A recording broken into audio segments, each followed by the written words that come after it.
Ngiyakubingelela kuyisonto ekuseni sawubona, igama lami ngukhetha ukuthula ngwakwaMpanza. Ngiyakubingelela namhlanje ekuseni, mthandazo wami uthi uNkulunkulu restore izinto zethu, ngoba kuyenzeka kwesinye isikhathi sithandaze uNkulunkulu aphendule kodwa imithandazo yethu ilahleke endleleni. Ngoba kuyenzeka kwesinye isikhathi iy'mpendulo zethu zifike kanti siwasusile amehlo ethu kuNkulunkulu ngenxa yezimo nezimpi esibhekana nazo. Kodwa namhlanje kuyisonto ekuseni ngivumele uma ngabe ngithi uNkulunkulu restore imithandazo yethu.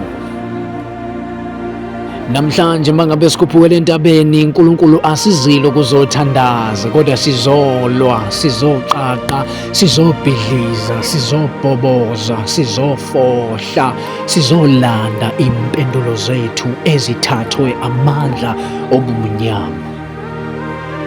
Ngoba kwesinye isikhathi kunohlobo labantu oluke lubone ukuthi njengamanje izinto zabo ziyalunga kodwa bese ziyavaleka endleleni ngenxa yamandla obumnyama. Kodwa namhlanje sizothi nje uNkulunkulu restore imithandazo yethu.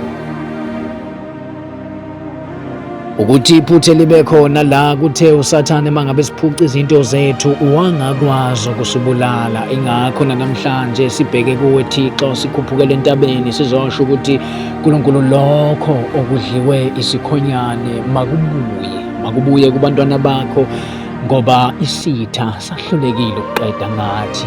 uNkulunkulu restore imithandazo yethu.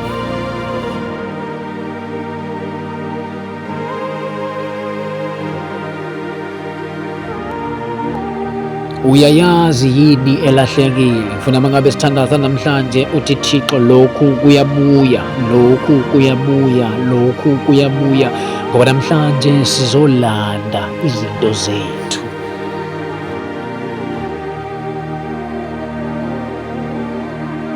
Kunabantu uNkulunkulu azobakhulula namhlanje abese bevaleleke isikhathi eside.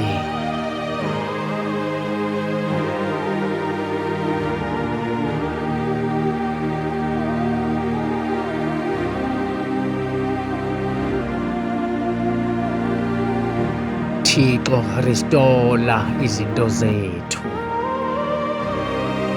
Azathi obhala kahle uyabuyisa umphefumulo wami, uyangihola endleleni zokulunga. UThixo uzobuyisa namhlanje ekuseni.